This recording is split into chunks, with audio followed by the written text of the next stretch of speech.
ose ditëve të para që mundohet të artikulonte një pasqyrë më realiste, që s'ka ilaçe po do e financojmë, dhe mbas kaq kohësh, ajo merr pozicione të një, le të themi, militanti partijak, ku ze podiumi dhe thot ilaçe tashmë ka.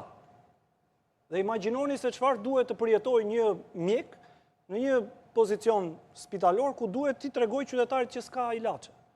Ndërkohë që një qytetar e shikon ministren tu bërtit që ka ilaçe.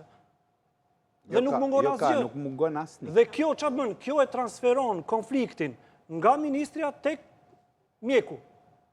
Dhe shkojnë qytetarit tek mjeku dhe thot, unë e dëgjoj ministren në televizor, thot, ka ilaçe. Bëhemi ta belqitje Ndërkohë që dhe të gjithë këtë mungesë të qeverisjes ose politik bërjes e transferon një konfliktin social midis qytetarit dhe mjekut, i cili në fakt do duhet të bëjë një punë tjetër përposa asaj që të sqaroj qëndrimet politike të perceptimi i gabuar s'ka si lidhje mjeku me menaxhimin, ai ka me ushtrimin e profesionit. Dhe absolutisht që tek pyetja a është perceptimi, unë mendoj që në këtë vend përgjithsisht qeverisësit ja kanë dalë ta kontrollojnë gjithmonë perceptimin.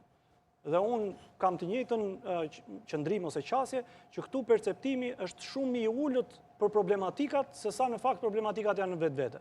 Dhe pavarësisht se ne shpesh e shohim emocion të artikuluar gjithandej nëpër media, përgjithsisht ky është një emocion i cili ka nevojë të formatohet, të formulohet dhe të ushtrojë një presion më konstruktiv. Mirë, që mungon për së vërtetës. Zoti Jakaj është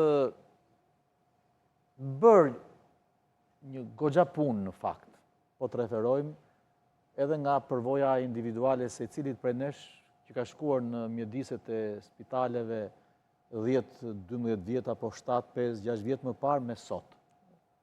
Pra nuk është se nuk janë bërë investime. Mirë po si bëhen këto investime?